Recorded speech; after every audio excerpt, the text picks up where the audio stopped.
ہم دنیا میں دیکھتے ہیں ایک بیٹا ہے وہ اپنے باپ کا دل دکھا دیتا ہے، اب وہ آ کے باپ سے بولتا ہے آج کل کی زبان میں بابا سوری، تو باپ کو بتائیے اس کی سوئی ہوئی بھی غیرت جاگے گی یا سوری اس کا قبول کر لے گا؟ کبھی بھی نہیں قبول کر. بولتا ہے بدماش تو اتنی بڑی گڑبڑ کر کے مجھے ایسے بول رہا ہے جیسے کہ میں دوست لگا ہوا ہوں، اتنی سی بات پہ سوری، بس اتنی سی بات، مذاق ہے کوئی تو نے سوری کر دیا آگے. لیکن اگر یہی بیٹا آئے اور باپ کے پاؤں پکڑ لے اور کچھ نہ بولے منہ سے، آپ دیکھیں کچھ بھی نہیں بولتا، پاؤں پکڑ لیتا ہے اور کچھ آنسو گرا دیتا ہے. اب باپ بولتا بھی ہے کیا بات ہے کیا بات ہے، اور یہ منہ چھپا رہا ہے اپنا، کچھ بول نہیں رہا، پاؤں پکڑ لیے، آنسو گرا دیے اور منہ چھپایا.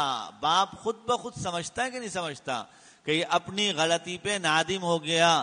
پہلی غلطی جو اس نے کی تھی اس غلطی کا باپ بھلا دیتا ہے، اور اتنا بھلاتا ہے، اتنا، یہ دنیا عام منظر دیکھتی ہے، وہ باپ اتنا اس غلطی کو بھلاتا ہے کہ بیٹے کو پکڑ کے سینے سے لگا لیتا ہے، سینے سے لگاتا ہے اور اس کو بوسے لیتا ہے. وہ بولتا ہے بیٹا تو چھوڑ، اچھا بس بس بس چپ ہو جا، بس چپ ہو جا، چپ ہو جا.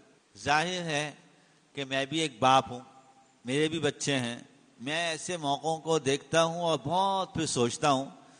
کئی مرتبہ ایسا ہوتا ہے کہ ہم بچوں کی پٹائی کر دیتے ہیں کسی بات پہ، کسی غلطی پہ بچے کی پٹائی کر دی، اور پٹائی کی بچے نے جب رونا شروع کیا، آپ سوچئے یہ ہر آدمی اس سے گزرا ہوتا ہے کہ جب بچہ روتا ہے تو وہ پیٹنے والا ہی باپ اس کو پکڑتا ہے، اچھا بس چلو چپ ہو جاؤ، اچھا بس چلو چپ ہو جاؤ، اچھا بس چلو چپ ہو جاؤ. یہ ہوتا ہے نہیں ہوتا؟ پوری دنیا میں نظام ہے.